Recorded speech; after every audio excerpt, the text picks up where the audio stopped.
21,000 పెట్టు 20 లక్షలు పట్టు నెలలోపే ఊహించినంత రిటర్న్ అంటూ ఆశ.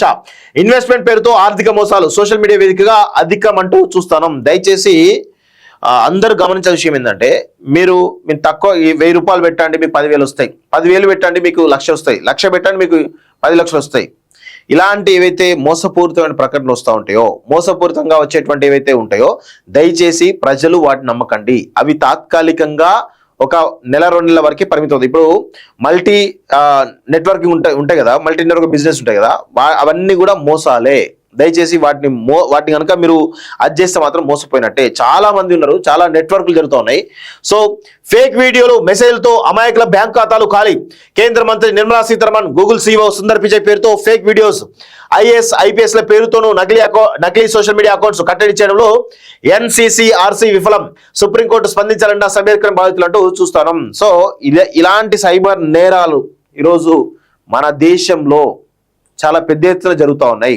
దీనికి కారణం కేవలం చట్టాల్లో ఉన్నటువంటి లోపాల ద్వారా మాత్రమే. కేంద్ర ప్రభుత్వం కనుక సీరియస్గా చట్టం తీసుకొస్తే కొంత కట్టడి ఉంటుంది. ఎందుకంటే మన దేశంలో ఉన్న వాళ్ళే ఇది చేస్తూ ఉన్నారు, అందరూ గమనించాలి. మన దేశంలో ఉన్నటువంటి బ్యాంక్ అధికారులు, కొంతమంది సైబర్ క్రైమ్ చేసే నిందితులు కావచ్చు, వీళ్ళందరూ కూడా వాళ్ళు కొని చేస్తూ ఉన్నారు. సో ఇలాంటి పరిస్థితి రావద్దు అంటే 100% కేంద్ర ప్రభుత్వం ఒక పెద్ద చట్టాన్ని తీసుకురావాలి, కఠినమైన చట్టాన్ని తీసుకురావాలి. తీసుకొస్తుందా, తీసుకొచ్చే పరిస్థితి ఉంటుందా అంటే నాకు డౌట్. ఎందుకంటే వాళ్ళతో కూడా వీళ్ళు కుమ్మక్కైనరా అనేటువంటి అనుమానాలు కూడా ఉంటాయి. రోజు రోజుకు సైబర్ మోసాలు పెరిగిపోతున్నాయి. 1 కాదు 2 కాదు, వందల సంఖ్యలో బాధితులు సైబర్ క్రైమ్ కు గురై ఏదో ఒక రూపంలో డబ్బులు పోగొట్టుకుంటున్నారు. వెలుగులోకి వచ్చినటువంటి ఘటనలు కొన్ని అయితే వెలుగులోకి రాని ఇన్సిడెంట్లు అనేకంగా ఉన్నాయి. అయితే ఆర్థిక మోసాలకు వేదికగా మారుతున్నటువంటి సోషల్ మీడియాలో ఫేక్ అంశాలను కట్టడి చేయడంలో national cyber crime reporting portal విఫలమవుతుందనేటువంటి చెప్పాలి. జియో ఫెన్సింగ్ విధానం ద్వారా ఆన్లైన్ గేమింగ్, బెట్టింగ్ యాప్లను నియంత్రించిన ఫేక్ వీడియోలను సర్క్యులేట్ చేయకుండా కట్టడి చేయలేకపోతున్నట్టు రాష్ట్ర స్థాయి సైబర్ వింగ్స్ చెబుతున్నాయి. NCCRP మాత్రమే ఆ దిశగా చర్యలు తీసుకోవాలని చెప్పి కూడా కోరుతా ఉన్నారు.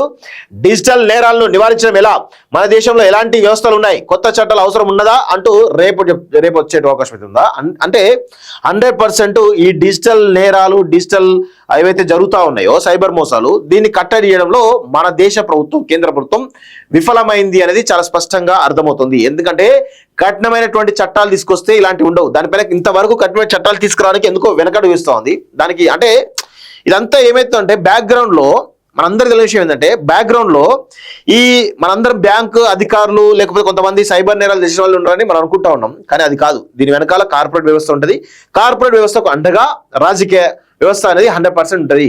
సో ఇవన్నీ తిరిగి మళ్ళీ ఎక్కడికి పోతాయంటే మళ్ళా రాజకీయ కార్పొరేట్ సంస్థల నుంచి మళ్ళా తిరిగి రాజకీయ నాయకుల ప్రచారంకో లేకపోతే వాళ్ళ ఖాతాలోకో వెళ్తాయి. ఇది 100% వాస్తవం. అందుకే కేంద్ర ప్రభుత్వం ఎలాంటి చర్య కూడా తీసుకోవట్లేదు దీనిపైన.